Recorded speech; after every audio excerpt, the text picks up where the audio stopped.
Hey everyone, it's Belinda. The coronavirus outbreak is on everyone's mind right now.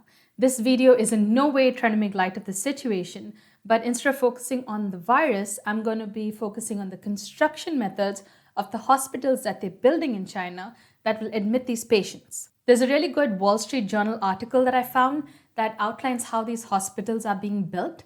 I'll link it in the description below. The outbreak was traced to the Wuhan province of China. Their current hospitals are full and they're being forced to turn away patients because they just don't have any available beds. So, China has announced that they'll be building 2 new hospitals in just 10 days. One in Liangshan, which will hold 1,600 patients and will open on the 4th of February. The other is in Hushenshan, which will hold 1,000 patients and will open on the 3rd of February. These 2 hospitals are going to be made of modular steel frames with prefabricated units that are slotted into the frames. Once the site is leveled, synthetic geotextile fabric is going to be placed on the soil. This is a permeable fabric that allows the soil to breathe. After that, waterproof mats are going to be placed between these geotextile layers. This allows for water runoff and it ensures that water doesn't puddle under these prefab units.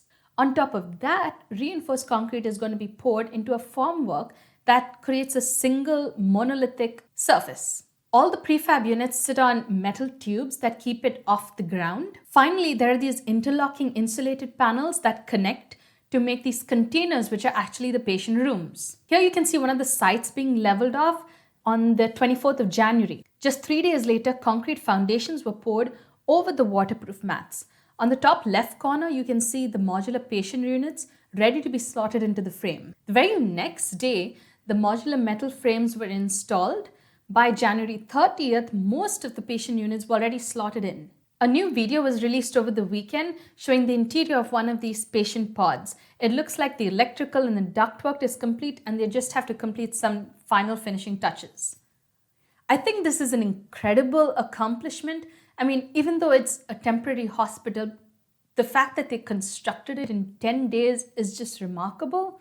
Hundreds of thousands of people around the world have been watching a live feed of the build because they've been working around the clock to get this done. But this isn't a new feat for China. In 2003, during the SARS outbreak, a hospital was built in Beijing in just 7 days. That was also a temporary facility, but it's still just as impressive. Another example is the mini Sky City in the Hunan province, built by Broad Sustainable Building Company. It's a 57-story skyscraper built in 2015 in just 19 working days. So they spent 4 months prefabricating the building's 2,800 modules before construction began, which is how they were able to construct it so fast. So how is China able to do this? Well, firstly, their labor union is non-existent. Workers are hired on a one-to-one basis without any sick days or vacation days or even a limit on the number of hours they can work in a day. I'm saying this purely from an objective, factual point of view. I'm not trying to be political in any way. Secondly is the cheaper labor that's available in the country. There's no minimum wage or standardized union pay, so they can hire a lot of workers to get things done as compared to a country like the States. Another reason is the abundance of workers. There are a lot of people coming in from rural areas or from the outskirts of the city to work on these massive, fast builds. I think the hardworking mentality in the Chinese culture also plays a big role in being able to construct these buildings so quickly. For better or for worse, there's a degree of fear of losing a job because workers don't have a labor union to support them. There is no backup. Material availability is also really important. China produces the most amount of cement and steel in the world, so raw materials are readily available, which cuts lead times drastically. The government obviously plays a huge role in this too. The People's Republic of China is a socialist republic run by a single party, the Communist Party of China.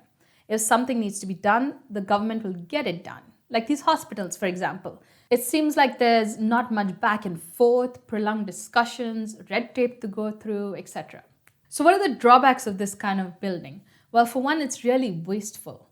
The amount of unsold property in China has ballooned in the last couple of years. It seems like there's an imbalance between the supply and demand. There are many ghost cities in China which have unoccupied structures, both commercial and residential. I think these temporary hospitals that are being built for the coronavirus patients will most likely be abandoned once the outbreak is contained. Another issue is the cement consumption. China has used more cement in 3 years than the US used in the entire 20th century. That's an alarming statistic. Between 2011 and 2013, China consumed 6.6 gigatons of concrete, while the US consumed 4.5 gigatons from 1991 to 2000. So why is that bad? Well, concrete has been called by some as the most destructive material on Earth. A huge amount of carbon dioxide is produced during the cement making process, which obviously leads to ozone layer depletion and climate change. Poor quality of construction is also a concern. It's not always the case, but the Chinese government have found some companies violated industry rules by using sea sand as an aggregate in concrete instead of purified sand. Now, this sea sand has a high concentration of salt and chloride, which are really corrosive and can compromise the structure of a building in just a few years. So, in conclusion, I admire the speed of construction of these emergency hospitals, but I'm a little wary of how sustainable this building method is. Anyway, I hope this outbreak is contained soon, and I hope that not too many more lives are lost. Let me know what you think about this video in the comments below. And until next time, I'm Belinda. Thanks for watching.